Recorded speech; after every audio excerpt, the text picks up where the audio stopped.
ನನ್ನ ಹೆಸರು ಜಯಕಾಂತ್ ಜಂಟ್ಲಿ.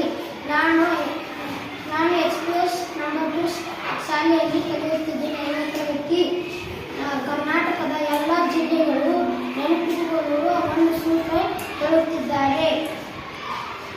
ಕವಿರಾಯರ ಬೀಗದ ಬಾವಿ ಬೇಕು, ಬೆಂಕಿ ಬೆಚ್ಚಿ ಬೆಕೋಚಿ, ರಾಶಿ ಬೆಂದಾತು, ಮಂಚ ಮೆಂಚಿ, ಹಾವು ಕೊಂದ. ಒಂದೊಂದೇ ಹೇಳ್ರಿ.